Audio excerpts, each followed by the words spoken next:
After my mother died, I discovered that the HOA had stolen 2,100 acres of our family farmland through fraud while she was battling cancer. But they had no idea I controlled the entire region's power grid as the Northeast Power Supervisor. What would you do with that kind of leverage against the people who stole your dying mother's legacy? I never thought I'd come back to Pine Grove Valley, not after 15 years away. But there I was, standing on the creaky porch of my childhood home, holding the keys to Mom's farmhouse and fighting back tears. "This is yours now," said Mr. Jenkins, Mom's old lawyer, handing me a thick folder. "All 2,100 acres of Johnson family farmland, just like your mother wanted." Generations of history were rooted here. The wind swept across the cornfields, bending the stalks like they were bowing in respect. Mom had fought so hard to keep this place going, even while battling cancer. I ran my fingers over the worn wooden railing, the one she painted blue every spring without fail. My phone buzzed. Work. Again. As the regional supervisor for the Northeast Power Authority, my bosses weren't happy that I'd taken emergency family leave. But what choice did I have?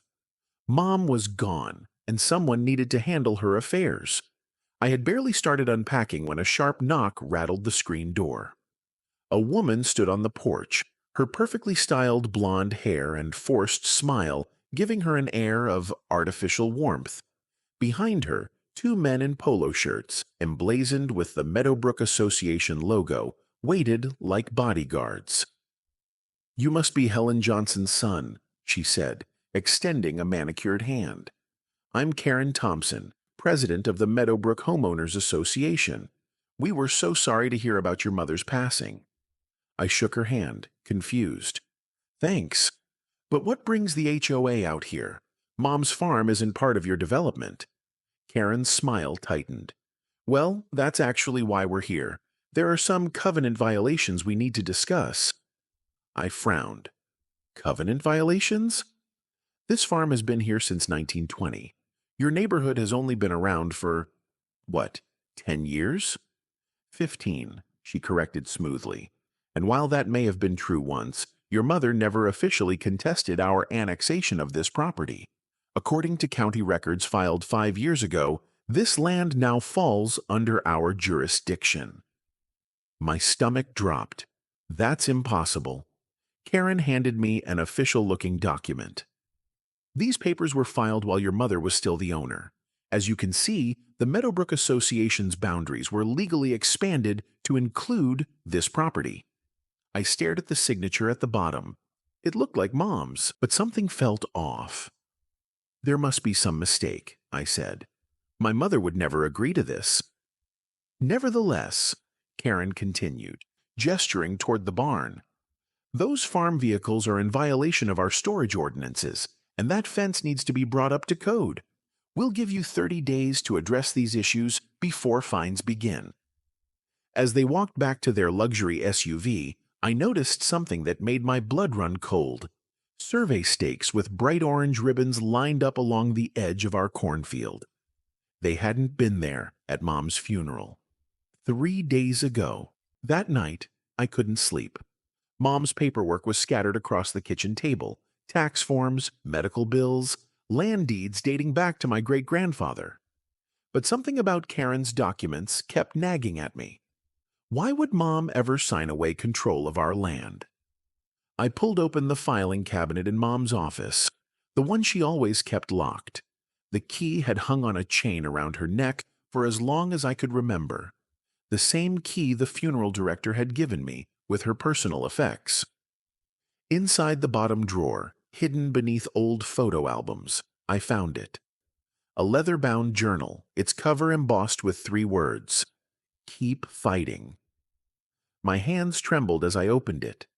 Inside were detailed accounts of her battles with the HOA, harassment over her tractor being visible from the road, complaints about the roosters crowing too early, threats over the height of our corn.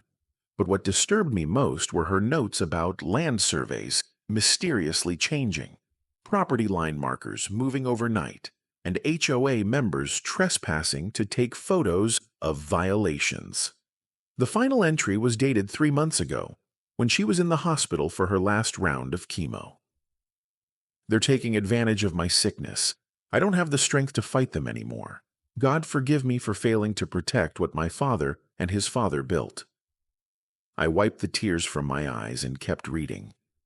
Mom had collected evidence, photos of the original boundary markers, copies of the real property lines, even recordings of conversations with HOA board members. She'd been building a case. On the last page of her journal, a yellow sticky note stood out.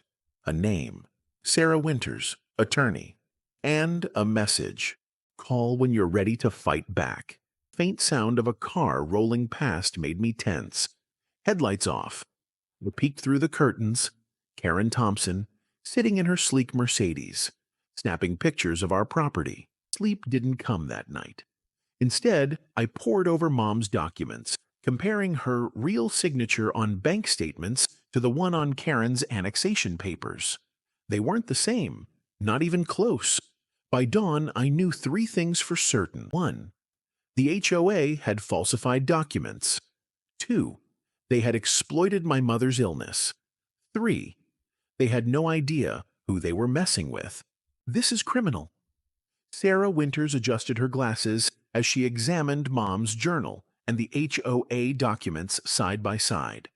Her office walls were lined with law books and framed newspaper clippings of cases she'd won against corporate developers. I pointed at the signatures. They don't match at all. And look at the dates. This one is from when Mom was in the hospital. She couldn't even hold a pen that day. Sarah nodded grimly. The HOA has been systematically pushing boundaries. Literally, for years. They've been planning a luxury development called Harvest Estates on your eastern fields. Your mother fought them at every turn. I clenched my jaw. So what do? File criminal charges for fraud and get a court order to stop any development, she said. But I warn you, the Meadowbrook Association has deep pockets and connections at City Hall. Karen's husband, Jack, sits on the county zoning commission. This won't be easy. My phone buzzed. Work emergency. Power outage. Sector 7. As Northeast Power Supervisor, I couldn't ignore it. I need to handle this, I told Sarah. But I want to move forward with everything you suggested. I'll prepare the paperwork, she promised. Meanwhile, document everything. And I mean everything. Driving home to change into my work clothes, I spotted Doug Wilson, the HOA treasurer. He was hammering no trespassing signs along what used to be our property line. Only now the signs were 50 feet into our cornfield. I pulled over. What do you think you're doing? Doug barely looked up. Marking HOA property boundaries. There's a board meeting tonight about developing this section. I took a step closer. This is Johnson land. It's been in my family for generations. He smirked. Not according to county records. You might want to check the updated plat maps. My blood boiled, but I kept my voice steady. Those documents are fraudulent, and you know it. Doug shrugged. Prove it. Meanwhile, we break ground next week. After handling the power outage, I drove straight to the county records office. The clerk, Mrs. Patel, had known my mother for years. She gave me a sad look as I walked in. I was wondering when you'd come by. Strange things happened with your mother's property records last year, she said. She pulled up the digital files on her computer. See these lot boundaries? They changed 3 times in 6 months. Each time, more of your land became part of Meadowbrook. My stomach twisted. Who submitted these changes? Mrs. Patel checked the logs. All filed by Jack Thompson. Karen's husband, of course. Can I get copies of everything? The original boundaries and all these changes? Mrs. Patel slid a USB drive across the counter. Already made them for you. She gave me a knowing look. Your mother helped my son get a scholarship to engineering school. I haven't forgotten that. That evening, I received an email from Karen Thompson. The subject line, Official Notice of Community Development Plan. I opened the attached PDF Phase 1 of Harvest Estates. 60 luxury homes to be built on what they were now calling Meadowbrook East Expansion, my family's eastern cornfield. Construction would begin in just 5 days. I was about to call Sarah when my work laptop pinged with an alert. As Northeast Power supervisor, I monitored the emergency protocols for the entire county grid. A system check had flagged power capacity issues in Sector 12. I pulled up the utility maps. The flagged area was exactly where the HOA planned their development. And that's when I realized something that made my heart race. Any major development in this area required my department's approval for power infrastructure. The existing grid couldn't handle 60 new homes without significant upgrades. And who had to sign off on those upgrades? Me. My phone rang. Karen Thompson. I barely had time to answer before she launched into her usual condescension. "We need to discuss fence height regulations," she started, skipping a greeting, "and those unsightly farm vehicles visible from Meadowbrook Drive." "Actually," I cut in, "we need to discuss fraudulent land claims and forged signatures." She paused. "I don't know what you're talking about." "I think you do." I kept my voice even. "I've seen the real property records, Karen, and Mom's journal documenting every bit of harassment she endured from the HOA while she was fighting cancer." Her tone changed instantly. "You know nothing about real estate law or development rights. That land is ours now. In fact, we're beginning construction next week. If you try to interfere, you'll be hearing from our attorneys." I smiled. "Funny thing about new developments," I said calmly. "They need power infrastructure approval from Northeast Power Authority." She scoffed. "Which is just a formality." "Usually, yes, but not when the regional grid supervisor has concerns about capacity issues, or when they discover evidence of fraud." The line went silent. Then, in a tight voice, she asked, "Who exactly do you work for?" "Northeast Power," I said. "I oversee the entire county grid, including Meadowbrook." "You're bluffing." But I heard the doubt. "The HOA meeting is tomorrow night, right?" I continued. "I'll see you there. Bring your husband. We have a lot to discuss about property lines, forged signatures, and power requirements." I hung up before she could respond. Within minutes, my phone exploded with texts from unknown numbers. Other HOA board members, no doubt. I ignored them. Instead, I walked the boundaries of our farm as the sun set, touching the soil my ancestors had worked for generations. In the golden light, I could almost see Mom walking beside me, pointing out where she'd planted her first crop, where Dad had built the irrigation system before he died, where my great-grandfather had first staked his claim to this land. "I won't let them take this from us," I whispered to the wind. "I promise." The noise woke me before my alarm. Loud engines, trees cracking. I jumped out of bed, ran to the window. Yellow bulldozers, knocking down the old maple trees at the edge of my cornfield. Workers in bright vests moved around, while Karen Thompson pointed and gave orders like she was queen of the land. I grabbed my phone and called Sheriff Miller. "They're destroying my property," I yelled, pulling on my boots. "I'll be there in 10 minutes, he promised. I ran outside, still in pajamas and work boots, waving my arms. "Stop! You can't do this!" My heart pounded as another 100-year-old maple crashed to the ground. Karen spotted me and smiled, like she just won a prize. She wore a fancy pink suit with gold buttons, looking completely out of place next to the muddy construction equipment. "Good morning, neighbor," she said sweetly. "Beautiful day to begin our new development, isn't it?" "This is my land," I said, trying to stay calm while feeling like I might explode. "You have no right to be here." "Actually, we have every right." She tapped her clipboard. "The Meadowbrook Association owns this parcel now." Sheriff Miller's car pulled up, lights flashing. He stepped out, adjusting his hat. "What's going on here?" Karen smiled again and handed him a thick folder. "We're beginning Phase 1 of Harvest Estates. All permits and paperwork are in order." Sheriff Miller flipped through the pages, squinting at the fine print. I barely breathed, waiting for him to speak. Then, "Ma'am, these permits are for lot 156. He looked up. "According to county records, this is lot 27, still registered to Johnson Family Farms." Karen's smile twitched. Then, as if flipping a switch, she beamed even bigger. "There's been a mix-up in the paperwork." Her voice was all fake charm. "Our development plans were approved months ago." "Not for this exact spot," I said, stepping forward. "This land has been in my family for generations." Karen crossed her arms. "Well," she said, "your mother signed it over to us. Perhaps you weren't aware." My work phone rang, the special ringtone for emergencies. I glanced at the screen. A power substation was down. Thousands of homes without electricity. I gritted my teeth. I had to take this. I turned to Sheriff Miller. "Please don't let them destroy anything else." He nodded. "I'll make sure they stop until we sort this out." As I walked away, I heard Karen's voice rise behind me. "This is outrageous. We have deadlines to meet." For 3 hours, I worked to fix the substation problem. Being regional grid supervisor meant I couldn't ignore emergencies, even with my own crisis happening. By the time I returned home, the workers and equipment were gone, but they'd left behind a mess of fallen trees and torn-up earth.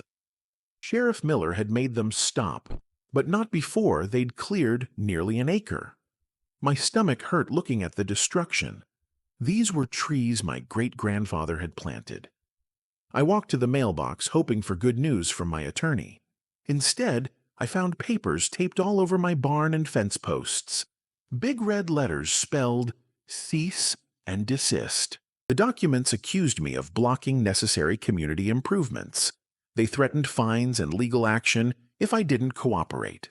My hands shook as I called Sarah Winters. "They're trying to scare you," she said after I explained everything. "Don't remove those notices yet. We need to document everything." That night, I couldn't sleep. I spread out all my mother's papers on the kitchen table, her old journals, farm records, and land maps. In one journal from last year, she had written, "Karen stopped by again about selling the East Field. Told her no. Later found survey stakes at the property line. Something feels wrong." I opened my work laptop and pulled up the county power grid maps. A massive web of homes, businesses, and streetlights, all connected. And then, as I studied the lines and connections, I saw something that changed everything. The Meadowbrook Association neighborhoods were all fed from Substation 12, the one I had personally redesigned last year. As I stared at the power grid map, my phone buzzed with a text from Emma, an old friend who worked at the county clerk's office. "Emma, found something weird in the land records. Can we meet tomorrow?" I read the message twice, then looked back at the map. An idea started forming in my mind. If the HOA wanted to play dirty, maybe it was time they learned who they were really dealing with. Outside, thunder rumbled across the valley, and rain began tapping on the roof. As the storm intensified, I pored over the emergency protocols for Substation 12, my mind racing with possibilities. This wasn't just about land anymore. It was about justice. For my mother. "Everyone, please take your seats. The monthly Meadowbrook Association meeting will now begin." The secretary's voice echoed through the packed community center. I stood at the back, watching as Karen Thompson arranged her papers at the front table. She hadn't noticed me yet. My hands felt clammy as I gripped the folder of evidence. Beside me stood my attorney, Sarah Winters, along with Mr. Jenkins, Mrs. Olson, and Mr. Diaz, 3 longtime residents of Pine Grove Valley. They had lived here for over 60 years, long before the HOA existed. "First item on tonight's agenda," the secretary announced. "Updates on the Harvest Estates development." Karen stood up, flashing a smug smile as she smoothed her bright red blazer. "Thank you all for coming," she began. "I'm happy to report that, despite some minor setbacks, our luxury home project is moving forward.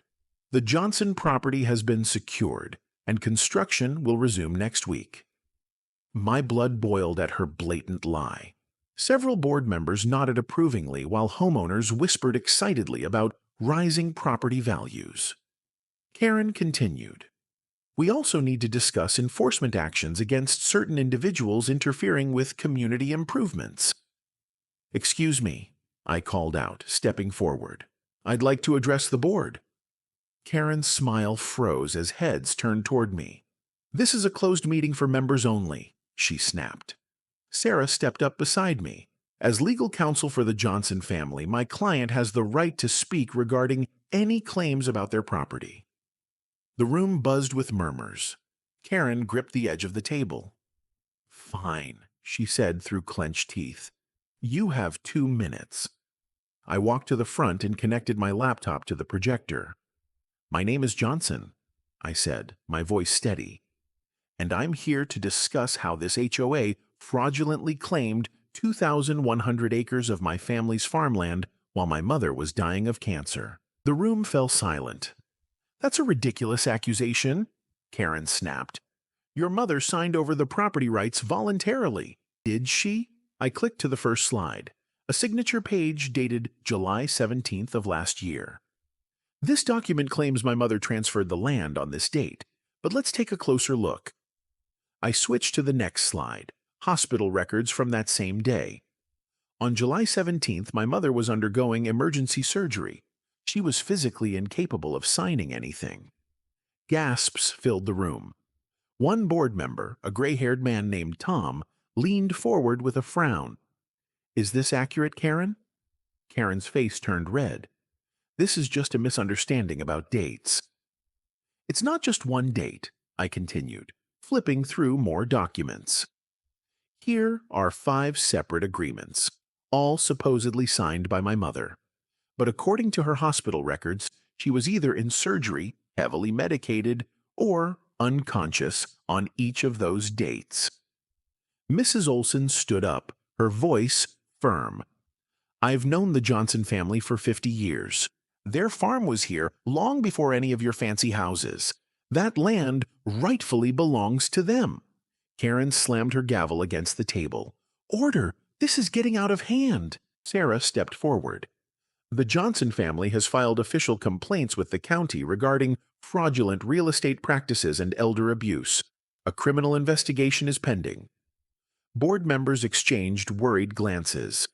Tom turned to Karen. You assured us this property acquisition was completely legitimate. It was, Karen insisted, her voice rising. We've invested hundreds of thousands in planning and permits. We can't stop now. I clicked to my final slide, a technical diagram of the county power grid. There's another problem, I said. As regional grid supervisor for the Northeast Power Authority, I've reviewed your development plans. I placed my employee ID on the table. The proposed construction would dangerously overload Substation 12, creating significant fire hazards. Karen's husband, Doug, shot up from his seat. You can't use your position to block this project. That's a conflict of interest. I met his glare calmly. Actually, it's my legal obligation to reject unsafe infrastructure plans. Safety regulations require my department's approval before any new development can connect to the grid. I zoomed in on the diagram. Your luxury homes would require 3 times the current power capacity. The necessary upgrades would take at least 18 months and cost millions. Money neither the power company nor the county has budgeted for. The room erupted into chaos. Homeowners shouted questions while board members huddled together, whispering urgently. This is outrageous, Karen screeched. You can't do this. I just did, I said. Tom raised his hand for silence.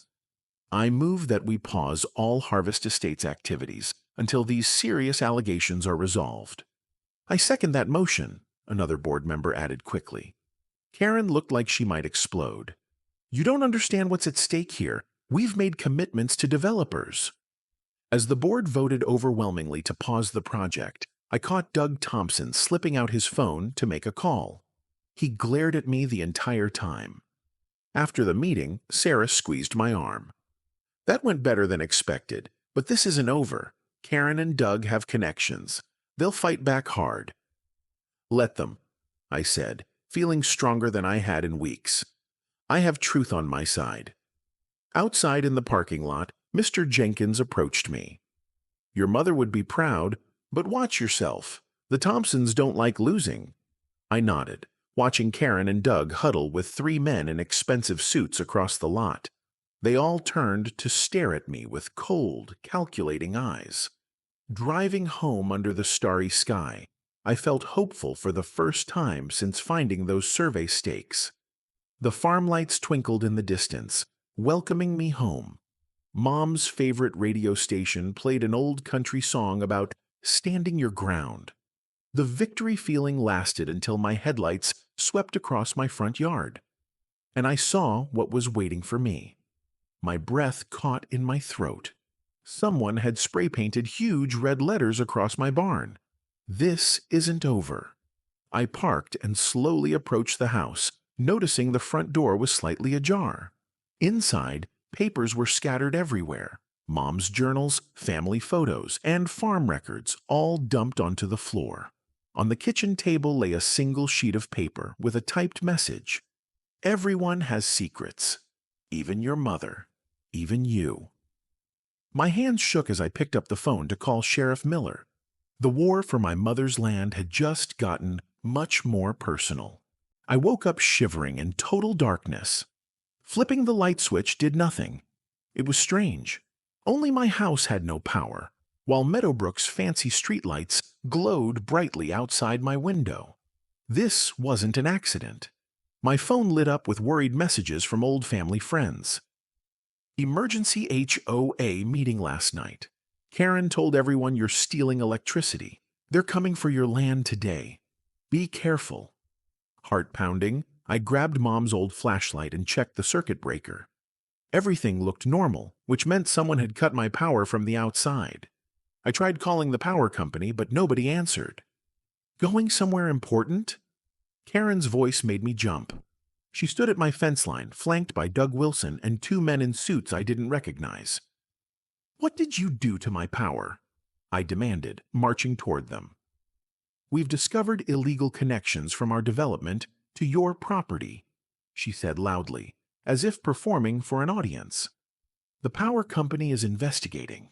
That's ridiculous. This farm has had legal power for 70 years. Karen smiled coldly. Not according to the emergency inspection we requested. But we're willing to resolve this issue if you'll sign these new boundary agreements. I noticed people filming from their cars. A local news van had parked down the road. They'd planned this whole show. Get off my property, I said through clenched teeth. Actually, according to our latest survey, Doug said, unrolling a large map with new boundary lines that cut right through my house. I drove to work, hoping to fix the power issue myself, only to find my office door locked. Richard, my boss, waited in the hallway, looking uncomfortable. I'm sorry, he said, handing me an envelope. You're on administrative leave pending an investigation into misuse of authority. What investigation? I asked.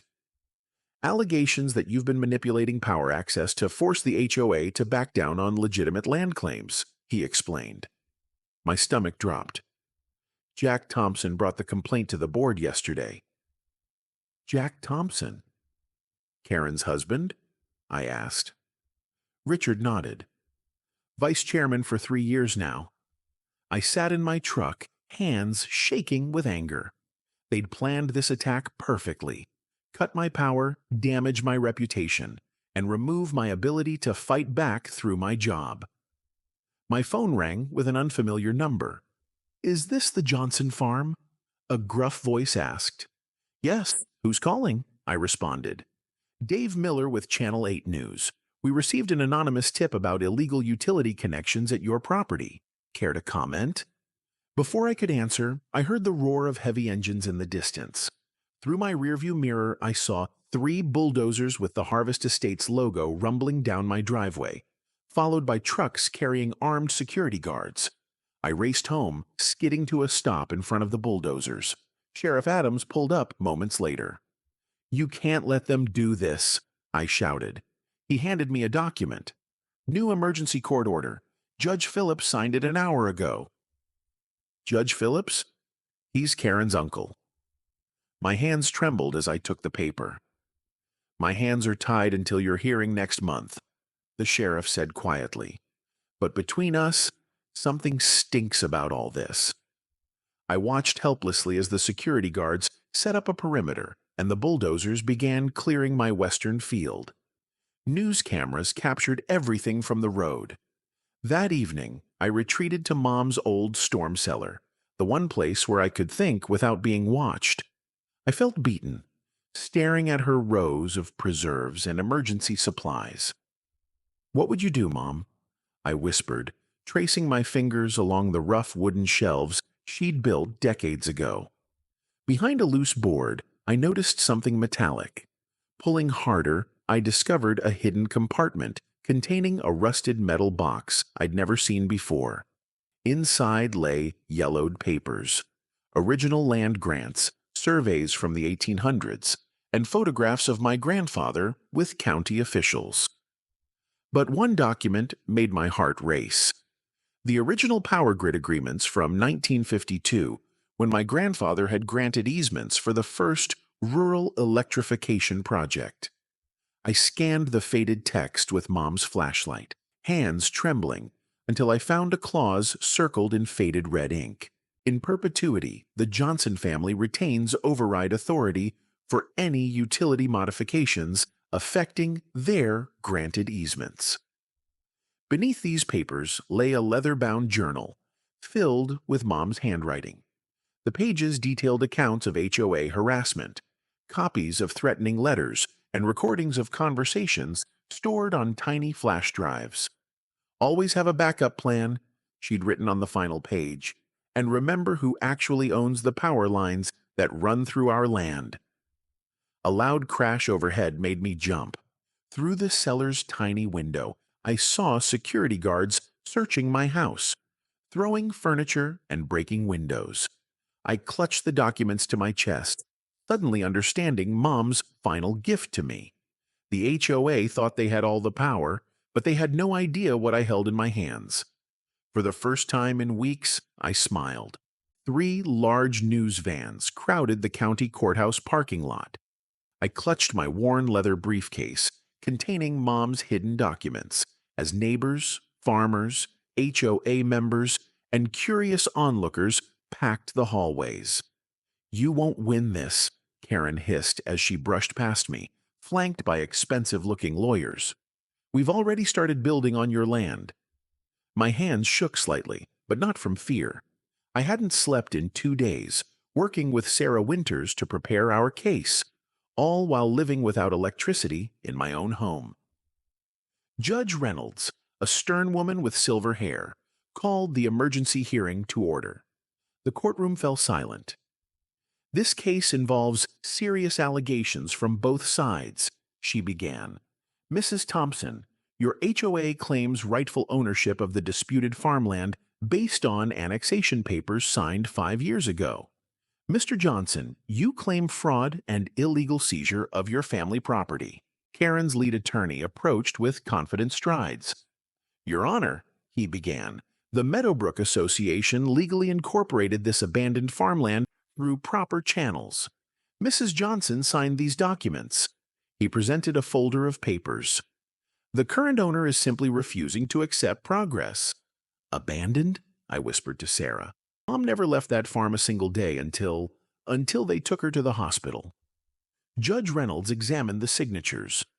"These appear to be in order. Mr. Johnson, your response?" Sarah stood. "Your Honor, before addressing land ownership, we must resolve a more urgent matter.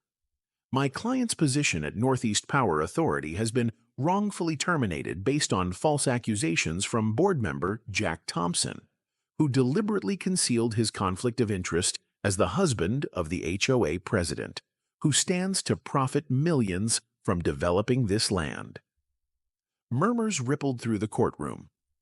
"Furthermore," Sarah continued, "we have evidence the HOA deliberately cut power to my client's residence as part of an intimidation campaign." Karen's attorney jumped up. Objection. These accusations are irrelevant to the land dispute. I'll determine relevance, Judge Reynolds said sharply. Continue, counselor. Sarah nodded. Your Honor, even if we temporarily set aside questions about the land itself, Mr. Johnson has discovered critical documents that change everything about this case. I approached with the metal box, heart pounding. As I removed the 1952 agreements, I showed the original power grid easement contracts signed by my grandfather. I pointed to the critical section. It states that in perpetuity, the Johnson family retains override authority for any utility modifications affecting their granted easements. The Northeast Power attorney leaned forward, his eyes widening. This means, Sarah explained, regardless of who owns the surface land, the Johnson family maintains legal control over all power infrastructure crossing the original 2,100 acres, including lines that service the entire Meadowbrook development. Gasps echoed through the courtroom. Karen's face turned ashen. Judge Reynolds studied the documents. These appear authentic. Counsel for Northeast Power, a gray-haired man, rose from the company's table. Your Honor, our legal team reviewed these documents overnight. They are indeed genuine and legally binding. We're withdrawing all actions against Mr. Johnson and reinstating him immediately with back pay. This is absurd, Karen shouted, jumping to her feet. Those papers are ancient. We have modern development plans approved by the county. Plans requiring utility approval, I said quietly, which, according to these documents, requires my family's consent. Judge Reynolds tapped her gavel. Order, Mrs. Thompson. Control yourself. Sarah wasn't finished. Your Honor, we have more evidence to present. She opened Mom's journal. During Mrs. Johnson's cancer treatments, the HOA systematically harassed her and falsified documents. We have proof Karen and Thompson, along with other board members, visited the hospital on days these supposed signatures were obtained. I placed Mom's medical records alongside the HOA annexation papers. The dates matched perfectly. Furthermore, Sarah added, we have recordings. She played a clip from Mom's hidden flash drives. Karen's voice filled the courtroom. She'll be dead soon anyway. Just backdate the papers and we'll deal with any kid who inherits later. Shocked silence fell across the room. That's edited, Karen stammered. You can't prove... We can, Sarah interrupted. We've had these recordings authenticated by 2 independent experts. Judge Reynolds's face darkened. Based on this evidence, I'm issuing an immediate freeze on all development activities, pending criminal investigation. The sheriff will secure the property today. 3 hours later, I walked out of the courthouse into the bright sunshine. Reporters swarmed me with questions. How does it feel to take on a powerful HOA and win? Will you press criminal charges against Karen Thompson? Do you plan to restore power to the Meadowbrook development? I raised my hands for quiet. My family has farmed this land for generations. We've always been good neighbors. I never wanted this fight. I just wanted what rightfully belongs to my family. As cameras flashed, I noticed Karen being escorted to a police car. Our eyes met briefly before she looked away. That evening, I sat on Mom's porch steps as Sheriff Adams supervised the removal of construction equipment from my fields. My phone hadn't stopped ringing. Neighbors, friends, even Jack Thompson, offering a private settlement. Sarah pulled up with takeout food. The district attorney wants to meet tomorrow about criminal charges, she said, handing me a sandwich. And the Northeast Power CEO personally called to apologize. What happens to the Meadowbrook residents? I asked. Legally, nothing changes with their homes, she replied. But the HOA will likely be dissolved once the fraud investigation concludes. 6 weeks later, my restored farmhouse hummed with activity. Northeast Power crews installed new lines under my supervision, now as the regional manager, with a promotion and a substantial raise. The doorbell rang. Doug Wilson stood awkwardly on my porch, accompanied by several former HOA members. "We wanted to apologize," he said quietly. "Karen and Jack convinced us you were blocking community improvements. We never knew about the fraud." I studied their faces. "Come in. We should talk."